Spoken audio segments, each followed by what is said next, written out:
Welcome back. You're listening to The Voice of Russia in London. My name is Brendan Cole. Now, the poll in the Times outlined what many have been thinking for a long time. It found that fewer than a fifth of voters saw the Labour leader Ed Miliband as a potential Prime Minister. Most Labour voters remain unconvinced by Mr Miliband, and it comes at an awkward time for the party, with many thinking that he may be too timid in the party's election manifesto. His leadership has indeed come under some pressure after his failure to respond directly to the measures of the budget. It spurred the chiefs of a number of Labour pressure groups, which included the Fabian Society, Policy Network and Compass, to sign a letter calling on Mr Miliband to be bolder and more radical.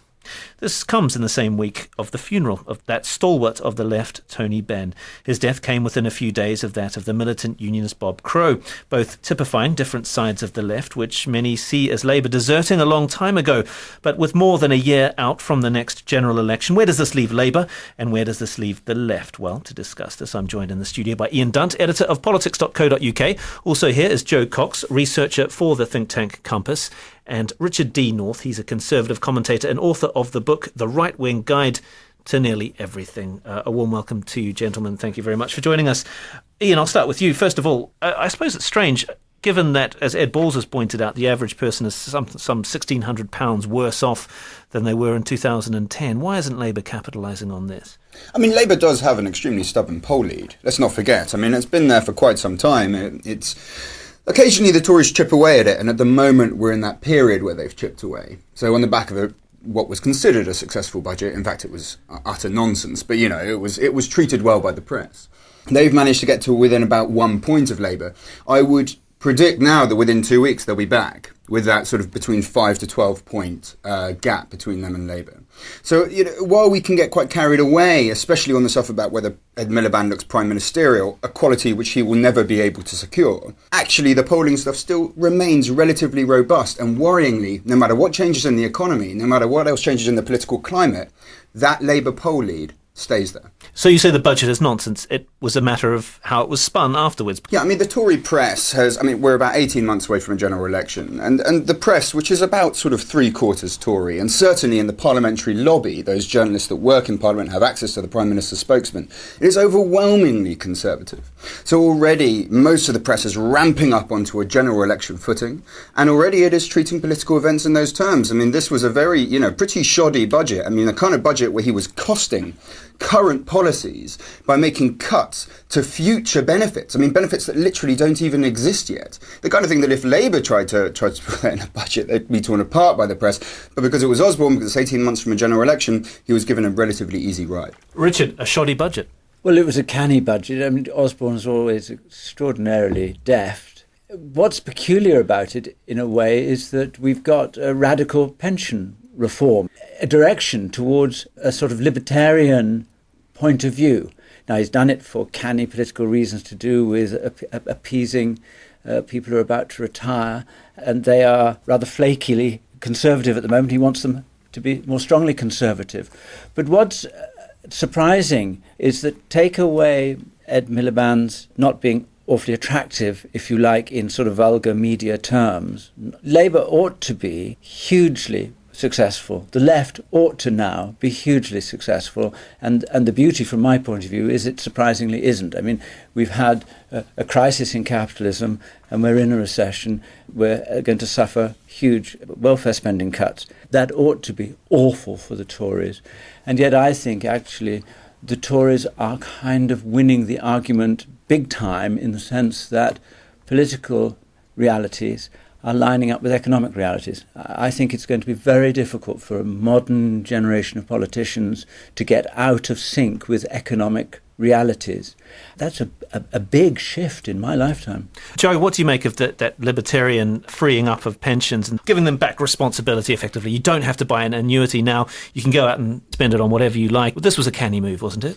I think it was a canny move. I think it was generally motivated by the idea that Osborne wants to squeeze out a little bit more growth before 2015, so that the Conservative Party are in a better position come 2015. The economy, if it's picking up by 2.5–3%, he can say, don't let Labour take over the wheels again. I think it's a very dangerous policy in lots of ways, because what it does, instead of The pension pots, what they do is actually pool risk, basically.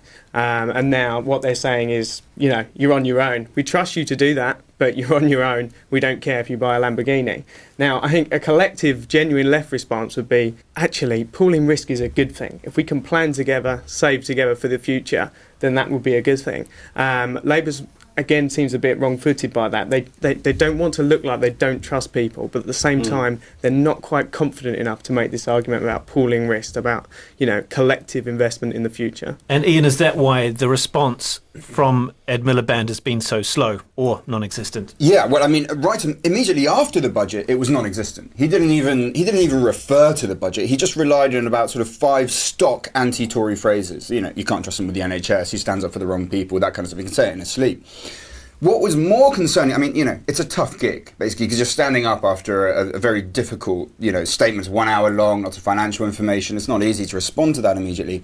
What was more concerning for me was that 24 hours later, Ed Balls still apparently had no policy on the pensions issue. So really that spoke to a much deeper malaise in Labour, which I think sort of corresponds to what the two of you are saying now, of like that the Conservatives are very ideologically, philosophically confident. If you look at what they did with an economic situation which should prove the exact counter-argument to their position, they owned it and they made it about Labour overspending, something, by the way, an argument which couldn't stand up at all.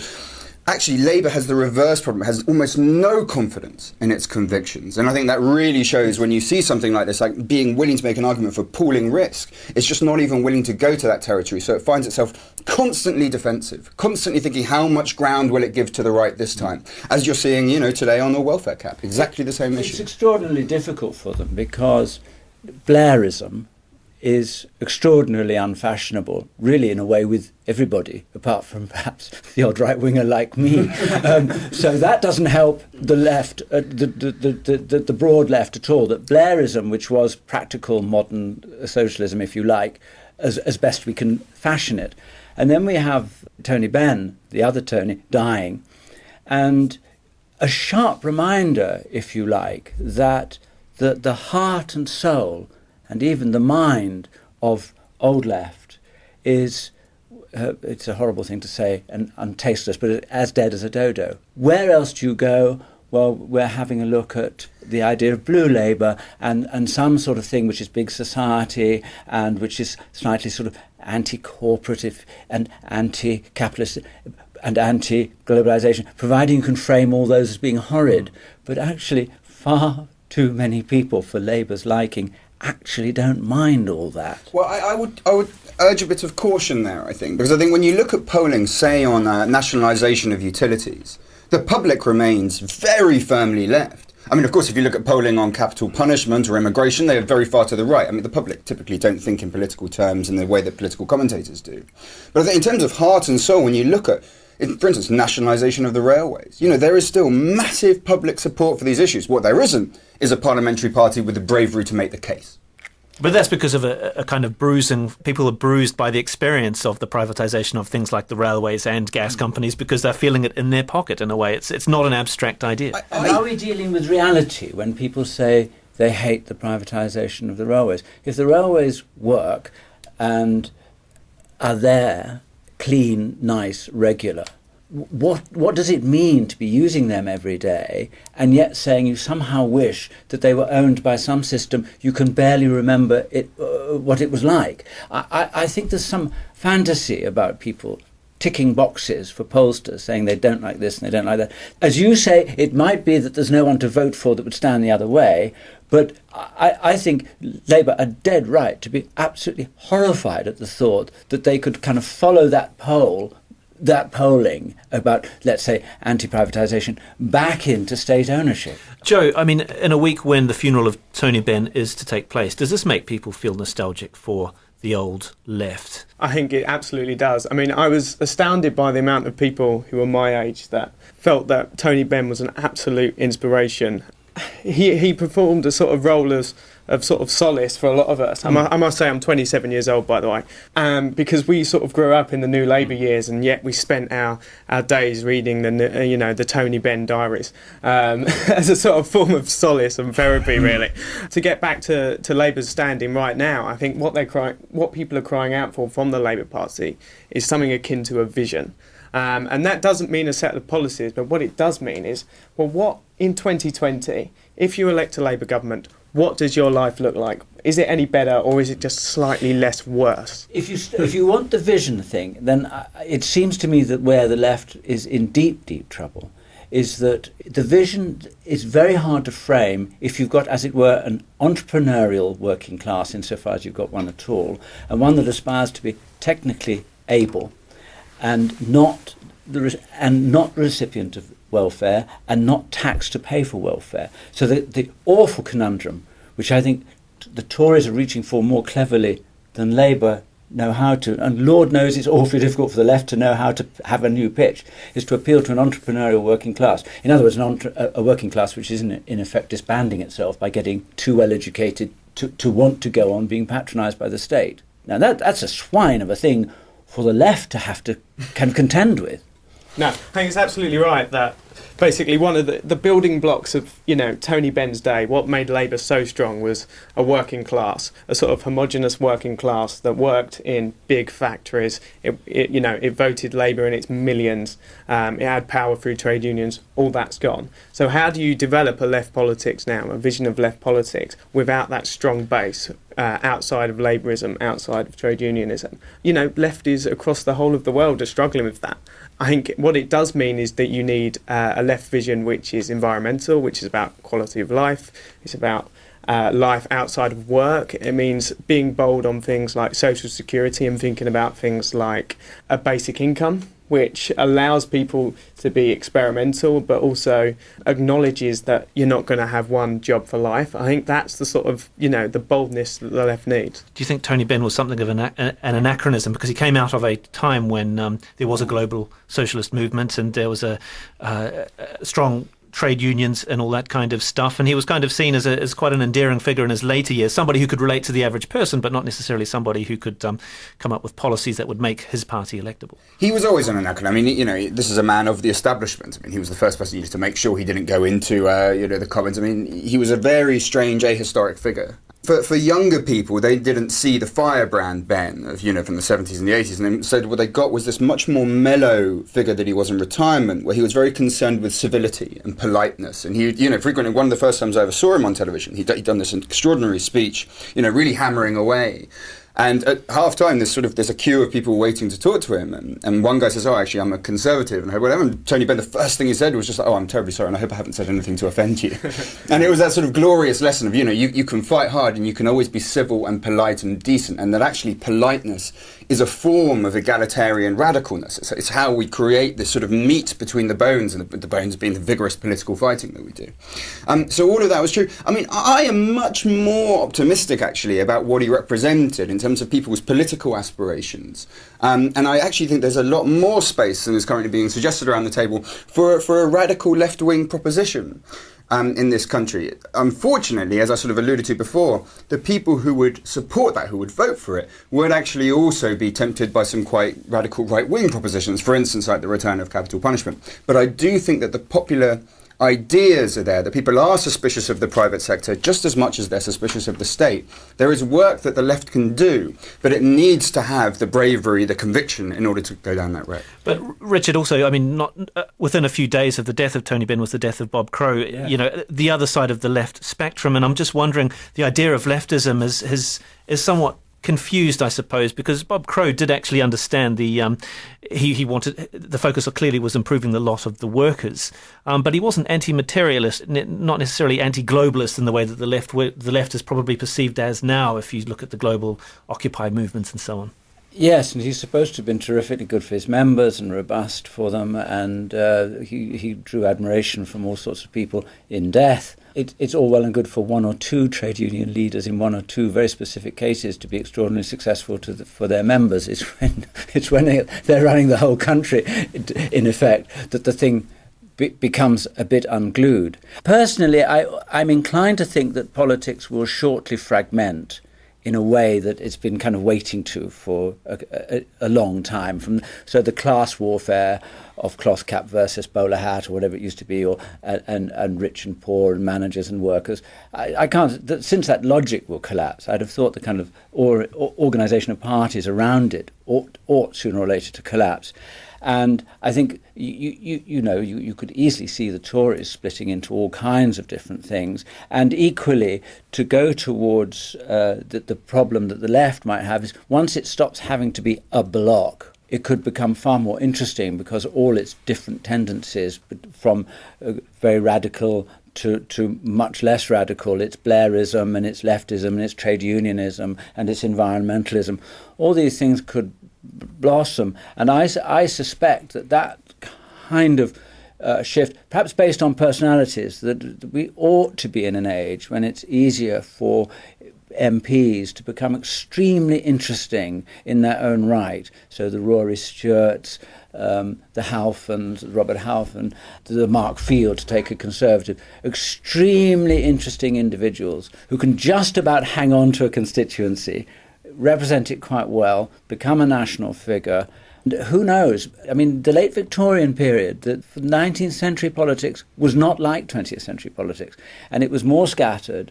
And there's no reason at all. In fact, all the technological drifts are towards a boutique politics, which would allow much more fragmenting, and the old left-right thing would rather collapse. And then all these things could blossom.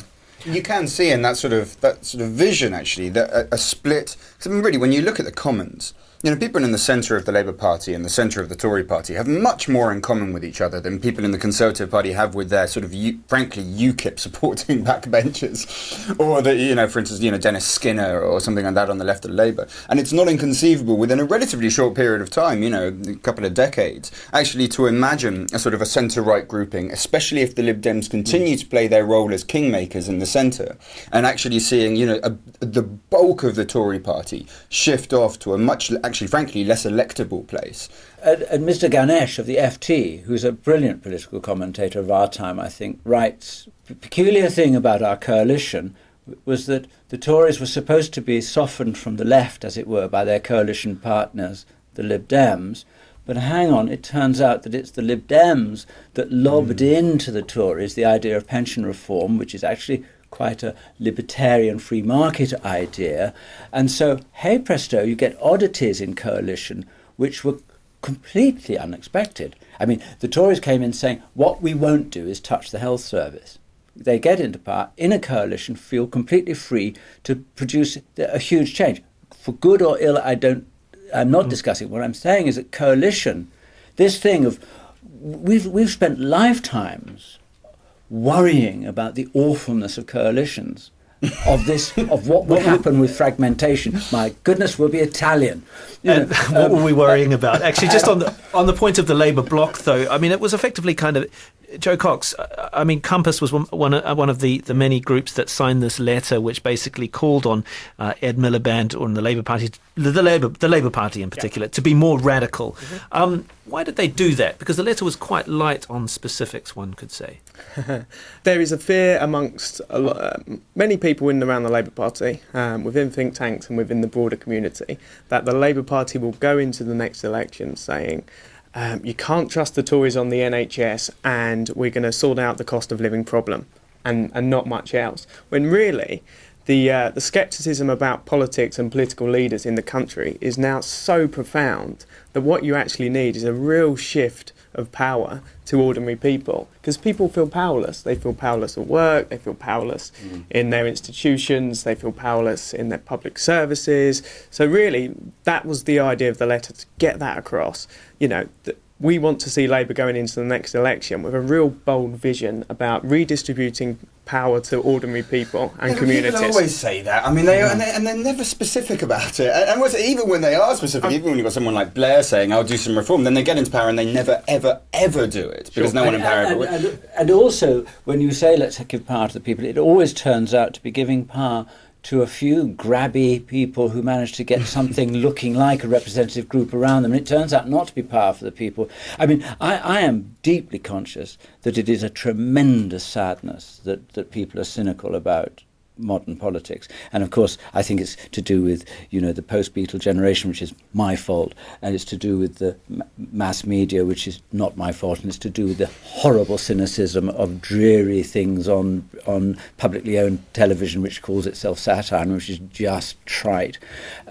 But But since the problem with modern politics is not in the politicians, but in the voters, it's awful that we've got such a kind of automatic speak which says politicians ought to sort themselves out to get back in touch. No, actually, what we need is a revolution amongst young people to understand that politics was and is, right now, a splendid profession undertaken for the huge public benefit of this great society. And until we make that shift, we're going to go on having this whining about how we ought to be doing Twitter, not voting. You're very generous to MPs. I mean, you earlier listed 3 very good MPs. I agreed with every single one of your choices.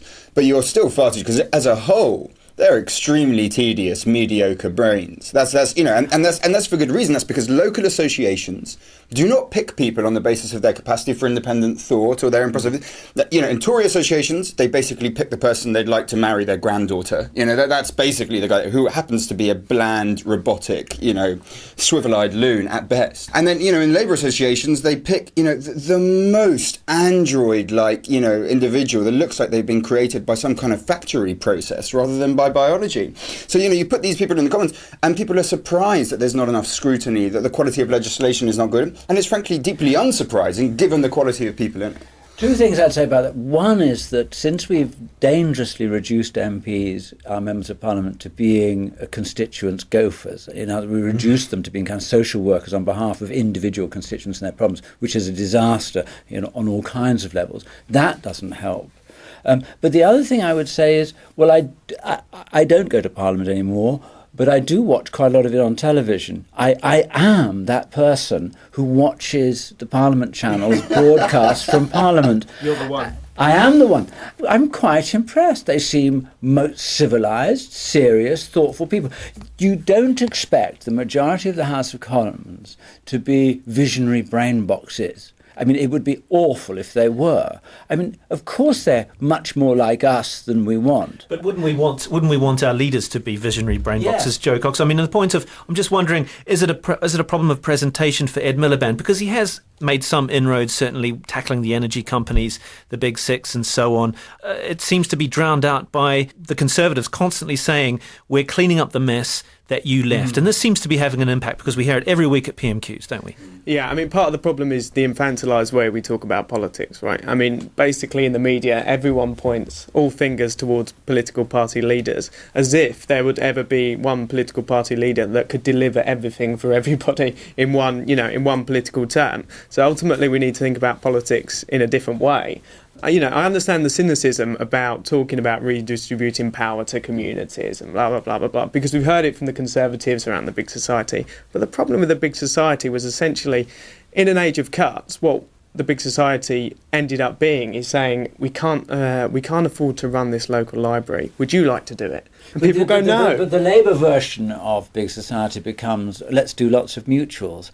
And hanging over that this year is the failure of the co-op, which I agree is an extremely vulgar point for me to make. But I mean, it does sit there to be made. Mutuals turn out not to be all that pretty that's either. That's the problem with the co-op group, which is basically behave like a PLC and completely diverge from its cooperative basis. I would concede to anybody that it is deeply wrong of my side, if you like, the Conservatives, to pretend that they hadn't signed up for absolutely everything that I can possibly remember of what Labour did that turned out to be totally disastrous. So that insofar as we had a banking crash and a recession, if I recall it right, Tories were cheering on exactly the same sort of nonsense, the big nonsense, that led to the disaster. And a little modesty on that front wouldn't go amiss. Yeah, but if you're in the mess, you want the Tories to dig you out. I mean, that pattern of once you're in a mess, which actually the Tories helped create or didn't do much to stop,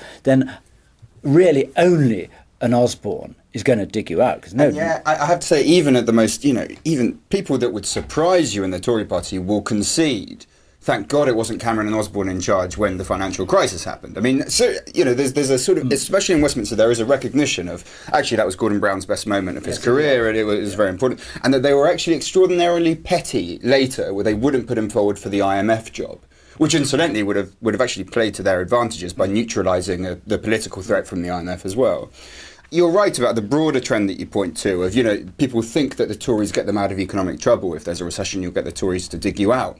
There's a flip side to that, which is that people almost never vote Labour unless there's at least 2% growth in the economy. So this idea that, by Osborne growing the economy, it plays into his, actually isn't necessarily true. What people tend to think is, get the Tories in to fix the economy. Once it's growing, get Labour in because they might actually give some of it to me. Ian, what about the media? What role is the media going to play leading up to the election? Because Ed Miliband, he's taken on the Daily Mail. The Murdoch press don't particularly like him.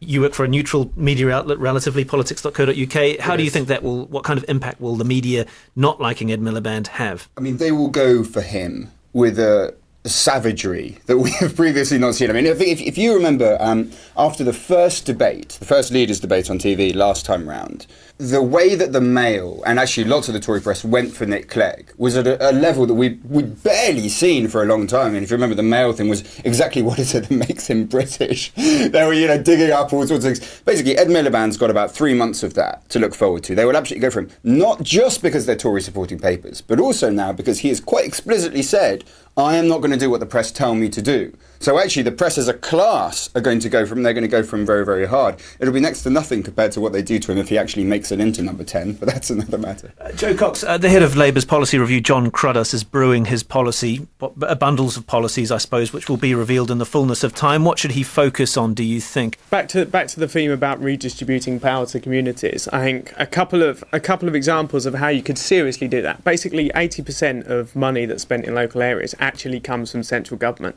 Now, if you start redistributing those pots to local areas and then actually inviting people in to say, how do we spend that money? I mean, there's examples of this in Latin America around participatory budgeting. And then what you try to do is give the impression that actually politics isn't about what happens in Westminster or us around this table. Politics is about what you can get involved in.